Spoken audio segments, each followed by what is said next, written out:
Credit card கொடுத்த நிறுவனம் என்ன சொல்லுது, சார் நீங்கள் 1ஆம் தேதி ஸ்வைப் பண்ணிட்டீங்கன்னா 25ஆம் தேதி கட்டுற வரைக்கும் 25 நாள் டைம் தரேன். நீங்கள் 25ஆம் தேதி கட்டினா கூட உங்களுக்கு எந்த இன்ட்ரெஸ்ட்டும் கிடையாது, நீங்கள் ஸ்வைப் பண்ண அமௌண்ட் மட்டும் கட்டிக்கலாம் அப்படின்னு சொல்லிட்டு ஒரு அவங்க நம்மளுக்கு கொடுக்குறாங்க. அந்த ரூல்ஸ் கீழே கொடுக்குறாங்க. அவங்க ஒரு 50,000 ரூபாய் லிமிட்டில் கொடுக்குறான்னு வச்சுங்க. நீங்கள் ஒரு 10,000 ரூபாய் தேய்க்கிறீங்க, 25 கட்டிடுறீங்க. இந்த ஸ்கோரு இந்த விஷயம் சிபிலுக்கு அனுப்புவாங்க. இந்த மாதிரி ஸ்வைப் பண்ணாரு, கட்டினாரு, இந்த இதுக்கு போகணும். இது ஒரு விதமான டேட்டாஸு. உங்களுக்கு கொடுக்கப்பட்ட லிமிட்டு 50,000 ரூபாய். சரியா?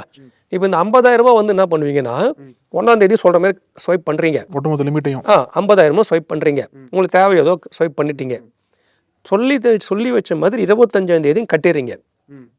அடுத்து 1ஆம் தேதி, அடுத்து இன்னொரு 6 நாள் பிறகு 1ஆம் தேதி வரும்போது திருப்பி 50,000 ஸ்வைப் பண்ணுறீங்க. ரொட்டீனாக பண்ணிட்டே இருக்கும். 25ஆம் தேதி கட்டிடுறீங்க. இது விதிமுறை கரெக்டான கரெக்ட் தானே?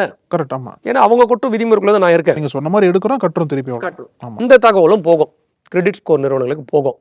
இப்போ இங்கே வந்து விதிமுறை இங்கே சரியாக இருந்தாலும் இங்கே உங்களுடைய ஸ்கோர் குறையும். அப்போ இந்த விதிமுறையை ஃபாலோ பண்ணால் கூட தப்பா அப்படின்னு தான் நம்ம கேள்வி கேட்குறோம். அப்போ ஏன் ஸ்கோர் குறையுதுன்னு முதல்ல பார்ப்போம். உங்களுக்கு கொடுக்கப்பட்ட லிமிட் 50,000 ரூபாய். 1ஆம் தேதி தேய்க்கிறீங்க, 25ஆம் தேதி கட்டுறீங்க.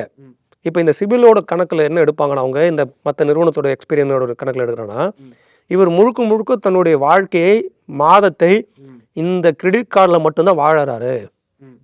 ஸ்வைப் பண்ணுறாரு, கட்டுறாரு, திருப்பி அதில் இப்போ இந்த கார்டு இல்லைன்னா அவரால் சர்வே பண்ண முடியாது.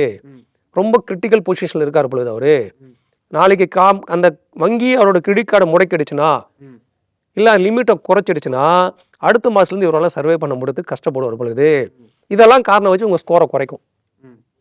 என்னையா நான் விதிமுறை தான் இங்கே ஃபாலோ பண்ணுறேன், இந்த வங்கியுமே எனக்கு எதுவும் சொல்லலை, நீங்கள் ஒரு வருஷமாக ஃபுல்லாக ஸ்வைப் பண்ணி ஃபுல்லாக கட்டுறீங்கன்னு வங்கியே கேட்கல, அதை வச்சு நீ எனக்கு குறைச்சிட்ட மார்க்க.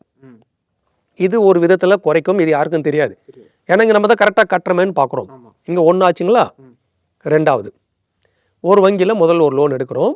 நம்ம தொடக்கத்தில் பார்த்தோமே அது எங்கேயோ ஒரு சில இஎம்ஐஸ் வந்து சரியாக கட்டலை, தள்ளி கட்டுறோம். ஒரு இஎம்ஐயை கடைசியாக கட்டியிருக்கோம்.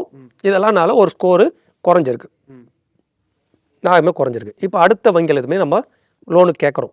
அவங்க என்ன பார்ப்பாங்க, சார் நீங்கள் முதல் லோன் வாங்கியிருக்கீங்க, அங்கே கொஞ்சம் விட்டு கட்டிருக்கீங்க, அதனால் சிபில் ஸ்கோர் உங்களுக்கு குறைஞ்சிருக்கு. அதனால் உங்களுக்கு லோன் இப்போ நாங்கள் கொடுக்குறது தயக்கமாகுது, ஹோல்டு பண்ணுறோம். ஹோல்டுன்னா மீன்ஸ் உங்களுக்கு இப்போதைக்கு தரலை, ரிஜெக்ட் பண்ணுறோன்னு அர்த்தம்.